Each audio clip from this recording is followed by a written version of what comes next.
دوستوں اسی سورج پلٹ کے آ گیا، سورج پلٹ کے آ گیا. دوستوں سوچو، سورج پلٹ کے آ گیا. کسی کو مغرب پڑھنی تھی، کسی کو افطاری کرنی تھی، کسی کو گھر سے جانا تھا، کسی کو گھر پہ آنا تھا. سورج پلٹ گیا، تو کیوں پلٹا؟ تو یہی جواب دے گا کہ کیسے نہ پلٹتا، اللہ کے نور کیا نورانی ہاتھ جوڑ گیا تھا. کیسے نہ پلٹتا، کیسے نہ پلٹتا. دوستوں بڑا مشہور قصہ ہے حضرت مولا علی کا، بڑا مشہور قصہ ہے کہ سرکار گود میں آرام فرما رہے تھے، وہی نازل ہو رہی تھی. سورج کا قصہ ہے، علماء جانتے ہیں کہ وہی نازل ہو رہی تھی حتیٰ کہ سورج غروب ہو گیا. حضرت مولا علی کی عصر قضا ہو گئی ہے نا. سرکار بیدار ہوئے، فرمایا اصلیت یا علی، ابھی نماز نہیں پڑھی؟ فرمایا اللہ یہاں تک رک جاؤ. کہا میں نے ابھی نماز نہیں پڑھی، یہاں تک رک جاؤ. اب اس کے بعد تو معلوم ہے کہ سرکار نے دعا فرمائی اور سورج واپس پلٹ کے آ گیا. یہ تو معجزہ ہے نا. اب آؤ مولا علی کی نقطۂ نظریے سے دیکھیں کہ حضرت مولا علی کے پاس اس وقت دو راستے، ادب دلیل، عبادت مدلول، یعنی ادب احترام رسول. ایک طرف یہ کہ میں سرکار کو اٹھا کے نماز پڑھ دوں، اور ایک طرف عصر کا وقت ختم ہو رہا تھا. اب بتاؤ کہ مولا علی کرتے کیا؟ مولا علی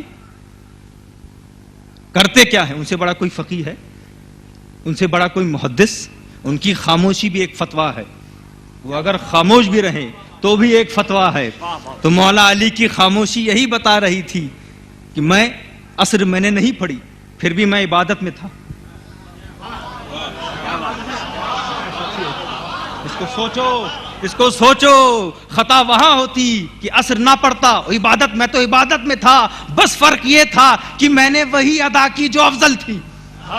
میں نے وہی ادا کی، عصر اور ادب احترام رسول میں جو افضل، وہی میں نے ادا کی. فرق یہ تھا کہ اگر عصر پڑھتا تو قبلے کی طرف چہرہ ہوتا، یہاں کعبے کے قبلے کی طرف چہرہ ہے.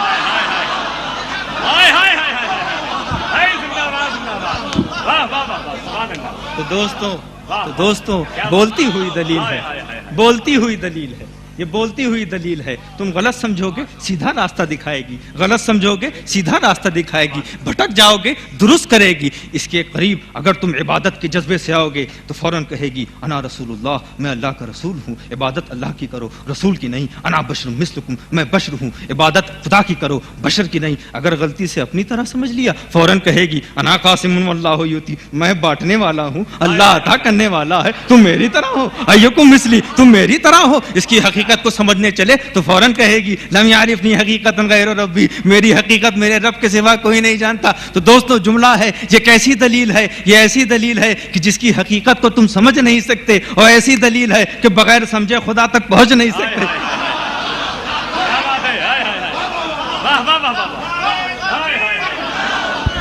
یہ کیسی دلیل ہے؟ یہ کیسی دلیل ہے؟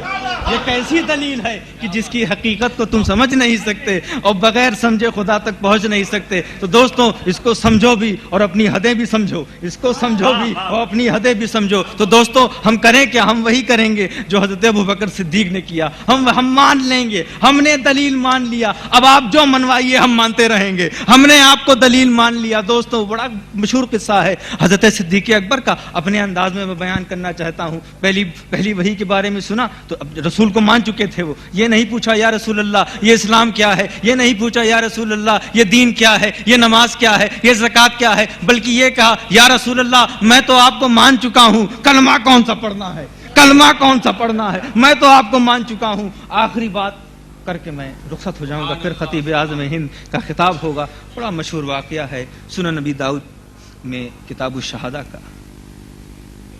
رسول اللہ صلی اللہ تعالی علیہ وسلم نے ایک اعرابی سے گھوڑا خریدا.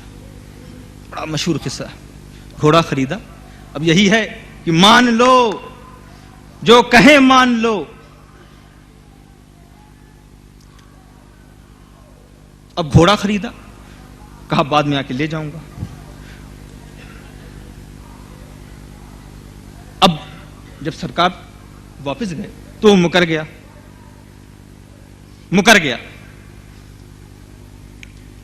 کہا یا تو پھر سے رقم ادا کریے یا گواہ لاؤ.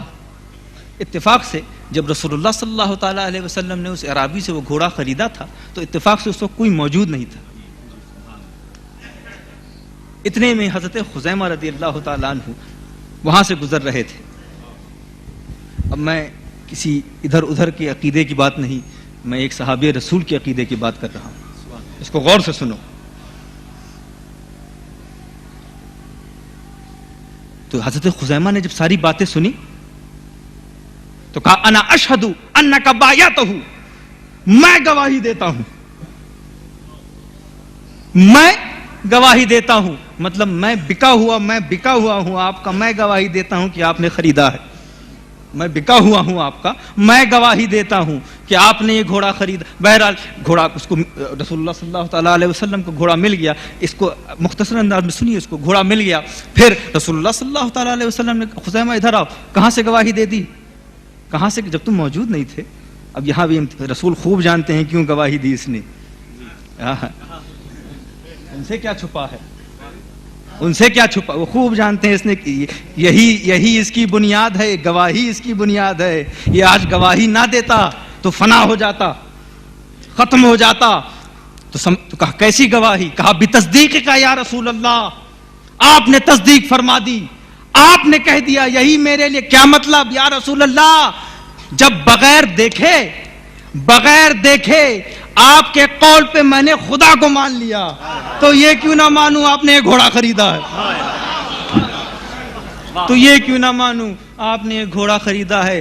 دوستوں ہم نے جنت و جہنم کو کہاں دیکھا, رسول نے کہا مان لیا. ہمیں کیا پتا قرآن کیا, رسول نے کہا مان لیا. جو کہا حدیث, ہم نے کہا یہ آپ کا قول ہے. ہم کو جو رسول نے کہا مان لیا. دوستوں اس دلیل کو مان لو, ایسے مان لو کہ جو یہ کرے وہ تم کرو, جب قبلہ بدلے تم بھی قبلہ بدل دو, جب جیسا جو کرے اسی کی اطاعت کرو, جیسے نماز پڑھے تم بھی نماز پڑھو. دوستوں یہی میرا مقصد تھا تمہیدی تقریر کا. اب انشاءاللہ حضور خطیب اعظم کا خطاب ہوگا. میں یعنی اپنی کیونکہ حضور محدث اعظم ہند کے خاندان سے میرا تعلق ہے اور میں پر پوتا ہوں. پر ظاہر نہیں ہے اس وقت, انشاءاللہ کسی اور وقت میں دکھاؤں گا. ارے کیا کہنا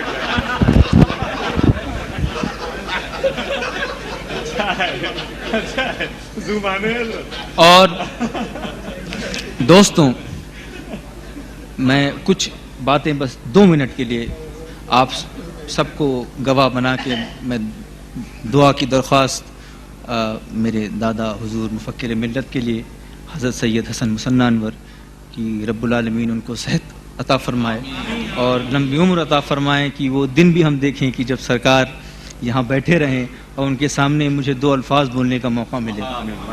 اور والد گرامی کی صحت کے لیے بھی خصوصی دعاؤں کی درخواست میں کرتا ہوں, اس لیے کہ حضرت کی سائے کی ہم سب کو ضرورت ہے اور آپ کی لمبی عمر اور اچھی صحت کی ہم سبھی کو ضرورت ہے. حضرت کو لمبی عمر عطا فرمائے اور جتنے بھی لوگ آئے ہیں یہاں حاضر, سب کی حاضری قبول و منظور ہو اور رب العالمین ہم سب کو سیدھا راستے پہ چلنے اور چلانے کی توفیق عطا فرمائے.